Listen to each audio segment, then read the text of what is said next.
what is going on, guys? Johnny here, and welcome back to another Infinite Warfare video.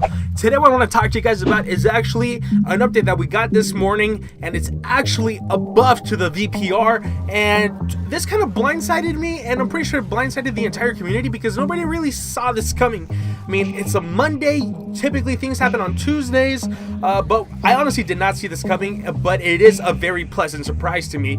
So what they did was they actually buffed the VPR in a way that's pretty significant, and it actually made it very reliable now. It's still not the best SMG in the game by far.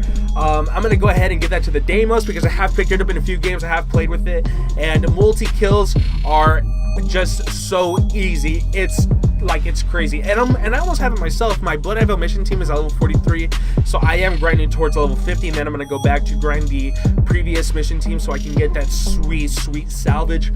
But I do want to talk about the VPR because it is very good now actually, and it actually got 5 major fixes. So the first one is the recoil and the gun can provide a little more consistency, but that's just what the patch notes say.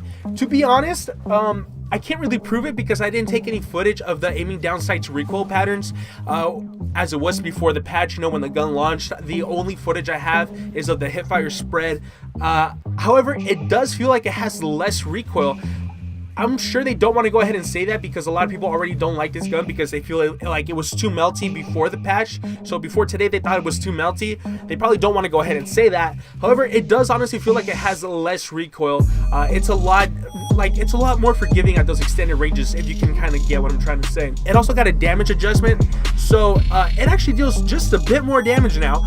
Now, I know that this gun has 4 damage profiles, and I only know the minimum one, which is the one that's like point blank range out to like 20 meters.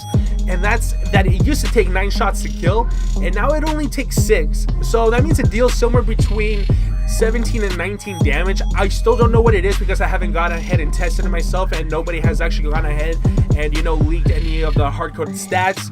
However, it does kill significantly faster now, as you can see in this gameplay, because they honestly, these are small tweaks that made this gun very good and very reliable, and it's very consistent now.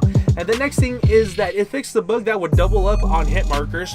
So now instead of getting 2 hit markers for every 1 shot that you actually hit on the guy, you are getting the appropriate amount of hit markers, and now it doesn't feel like it's taking too long.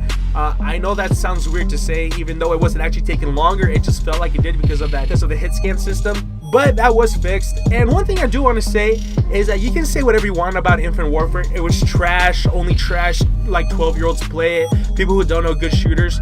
But you cannot deny that this has superior hit scan to Black Ops 3. Because to be honest, in Black Ops 3, it was trash. I mean, the servers, the frame rate drops, and the hit scan system were all trash, okay? That's just something that was never fixed. Even to this day, it's still like that. There's still crazy frame rate drops. There's crazy lag. And then on top of that, the hit scan system just makes no sense. How is it that on the Man of War, I'm right next to them and I'm still getting 6 hit markers before a kill? That just doesn't make any sense, but whatever, I'm going on a tangent. The next thing that they fixed is actually the clip size of it and the reserved ammo. You actually get more now. So during the launch of the gun, it was actually 40 rounds in the clip, and then the Sting gave you 48. Now it's all the way up to 60. So the base model gives you 60 rounds in the clip, and the Sting gives you 72. So now the base model with extended mag bumps you all the way up to 90. And so now the Sting with extended mag is 108 rounds in the clip. And then on top of that, you get 648 rounds in your reserve ammo. So if you really want to go ahead and save yourself a point on your creator class, go ahead and use the Merc rig with the Man at Arms straight. You will get 108 rounds in the magazine as long as you are using the common Sting variant with the stockpile perk. And then on top of that, you throw extended mag on there, you are going to get a grand total of 756 rounds for the VPR during the beginning of every match and at the beginning of every live.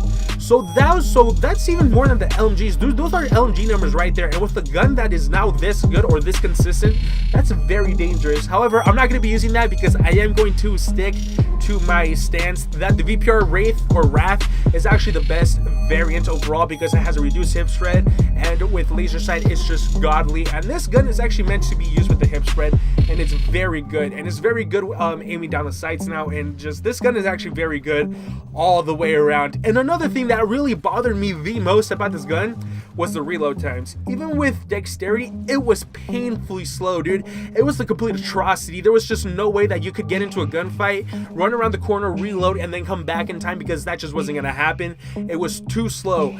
They actually increased the reload speed, so it has a decreased reload time. I'm really confusing myself here, but whatever, you're looking at the notes right there. That has got to be the single best buff that they give to the VPR by far. And now on top of that, you do have an extended magazine size without needing to throw extended magazine on there. And then on top of that, you also have the increased reload speed. This gun is just very reliable now. And I gotta say that I'm very thankful to Infinite Warfare for launching the gun the way it was before the patch, because if they launched it like this, I can only imagine what people would have been saying. This gun is too overpowered, and they probably would have nerfed it, and it would have never been as good as it is right now. So all of that being said, I do gotta say, go ahead and use this gun now. If you were disappointed in it, I promise you it is so much better now, especially at range. It is a lot more forgiving, and then on top of that, just extra bullets is always nice, and it's a very good gun. There's really no other way to say it.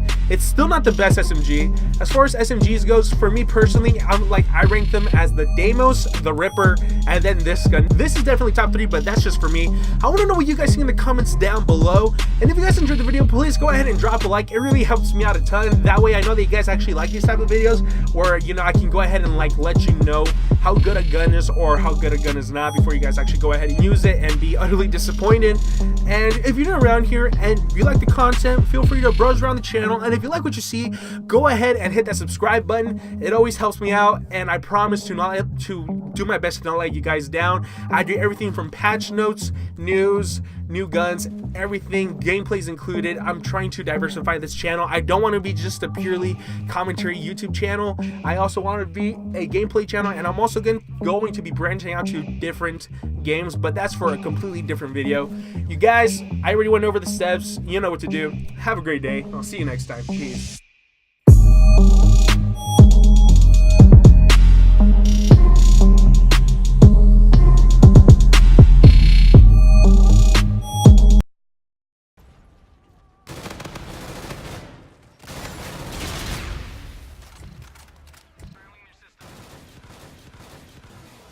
You clipped me, bro!